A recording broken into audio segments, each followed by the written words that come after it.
so this is Michael Herzik's work, um, and he wants a comment from the Facebook Level Up. So basically, the first thing that I want to say right off the bat is to kind of work on your anatomy a little bit more. Um, so let me just get a bright brush here. Okay, so the first thing is you've got the right idea going on, but get that photo reference, because what's happening is um, you want to get like this here. All right, I'm going to just kind of start by building out the block here. So that curve here is good, but if you're going to kind of push this forward, you want to twist this. All right, so this is actually going to be kind of like this, if that makes sense. So you want to give that scene a little bit of contrapposto. Um, and that is going to kind of balance out this, and you're going to kind of bring out that knee a little bit more, and then um, watch how you've got this going on, because it's bent kind of unnaturally. And what I tell students to do is go in and first, when you do this, try and bend in that position, and if you have a hard time doing that, then don't put it in that position. Instead, what you're better off doing is, let's draw your baseline here, and the boots would come more like this, with that the leg becomes a lot more forward, and then you can add in that secondary leg like this, and that's in the good location. But because you're moving forward, you want to be aware of where your horizon is. So if the feet are on the near same level, that means you're taking a picture from below, which is fine, but then it's going to change the position of the leg. All right, so pay attention to the human anatomy on that a little bit more. Also watch where get your basic shapes in there first. Like this it's good proportions, but then the hand is a little bit off, so you kind of need to pay attention to that a little bit more too. And same thing over here. This is going to go back in the background, which you've got a good idea. And but the hand, if you're moving the hand forward, like towards you, because right now the hand is forward, and then the blade almost wants to be forward. So if I'm moving this like you want it, like so, then the blade is going to kind of get a lot wider just because of the angle of the camera. So something like, I'm just going to really quickly, so something like this, because it's actually going forward and towards me. Now, one of the things that you can do is to kind of give me that idea that it's looking toward you, is to actually change the perspective, and I would actually put the leg, instead of this way, put it back this way, and that basically gives it an overlap, which looks a lot better. So that aspect.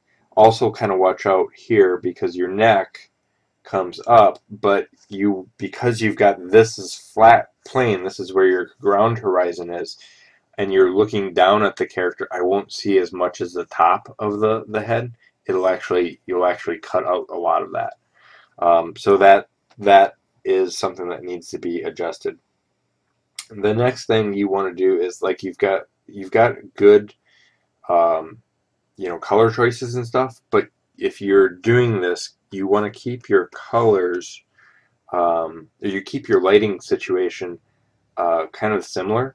So what I would say is, instead of, you've got kind of this upper lower weird from both sides, so if you want that, then what I would tell you is basically get one light here, so this is our main light, and then another light this way, and this is going to be a secondary light. So what that means is I'm just going to sample this color here, like so, and probably lighten it up a little bit. So what that means is our main light is this color here, and then I'm going to do a secondary color. Let's do purple. Kind of a, yeah, we'll just pick a color. So this is the secondary light this way. So that being said, then I'm just going to it's going to change my light source. So my lights are going to be you know, I'm going to have a highlight here. I'm going to have a highlight here. This is going to be a highlight. This is going to be a highlight. And see how the lighting situation now looks a lot more interesting. And then when you start getting down here, it's going to gradiate down, and you can actually, you know, put some of this up here, you know, like this. And again, just make sure that, you know, everything's consistent. So things like that, and that's going to help you out quite a bit too. Now, if you want the matte finish, you're not going to, if you're going to keep, because right now you've got the dark shade and then the highlight. So if you're going to keep that highlight, put again in the right locations. So this is going to be dark. This is going to be the highlight. Same thing here. It's going to be reversed because now you have almost like this underlight going on, and the lighting needs to be consistent. The other thing is you want to pay attention to is, and then if you want that secondary color here, you can create a much smaller highlight